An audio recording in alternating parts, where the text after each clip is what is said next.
What do you think the team has in store when they play Portugal this weekend?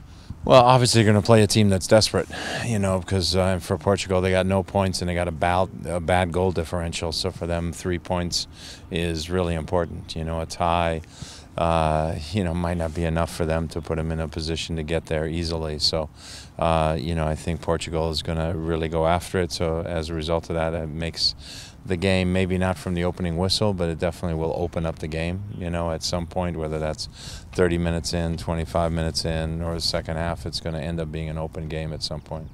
What about the other hurdles for Portugal as far as injuries and red cards?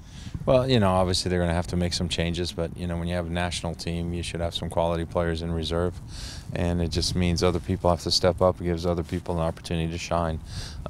The big thing for Portugal is, the health of Ronaldo. How healthy is he? How fully fit is he? How much can he carry the team on his back?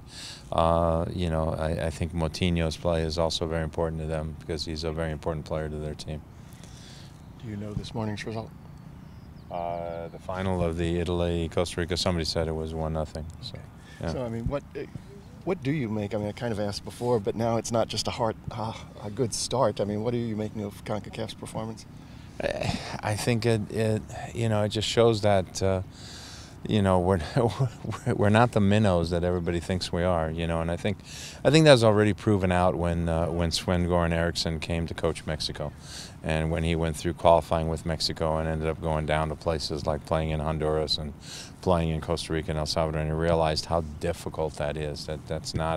Those aren't easy places to go to and get points and get results, and so qualifying is harder than people assume in our region. But also, there's quality players here, and I just think it's easier sometimes. People don't give us enough respect. I had somebody, an acquaintance of mine, say to me, and this is bad, because there's so many Japanese players in the German league. He said, he goes, it's easier to get your Japanese housekeeper signed by a German team than get an American player signed by a German team. And it's just, people build up a thing. Okay, players from this country are good, or players from this country are good, and I think sometimes the opportunities haven't really been presented enough, and Costa Rica's, really improved themselves as well, with a lot of players going to Scandinavia and places like that, and, have, basically become more hardened and more disciplined in their style of play.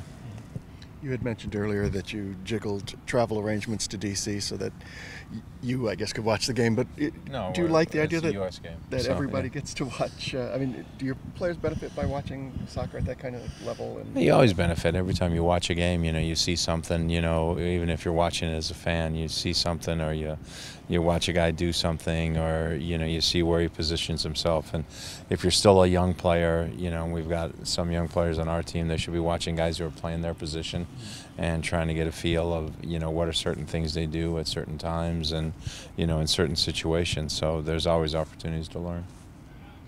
And I guess Oba took it easy today, but good. Do you think the added time accomplished what you wanted, and good to have him back? Yeah, it was good. It was we agreed to it. I knew he wanted to go back to Nigeria. I know he had some things he wanted to work out while he was there. So we came to a time frame that worked for him, that worked for me as well. He said he did some of the workouts based on what he did today. He looked all right to us, and so we're happy with that. And now we'll slowly get him back into the groove as well. But it's he's been excellent, this year, and his attitude's been great, and it just shows, that's just a continuation of that. He won't be part of the mix though Tuesday?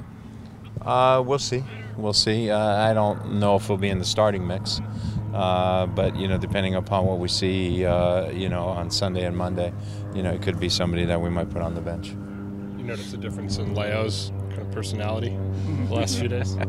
I had to massage him when he was watching the first half of the game. Massage his shoulders because he was a little tense there watching the game. But I mean, everybody's nationality comes out when you're watching it, and even though sometimes you watch to learn, like we talked about earlier, but you really watch as a fan a lot of times, and you know, that's fun, because a lot of times, you know, when you're watching MLS games, for me, you're always, okay, what is this team doing? What do I have to prepare for? Blah, blah, blah, blah. Or you're watching our team and, okay, what do we do right? What do we do wrong? And it's nice to just sit back as a fan and just get excited and put your hands to your face when they make dumb plays, and, you know, and exalt when they make good plays. And, you know, I mean, to me, you know, I don't know. Every 4 years, I think this is the best time.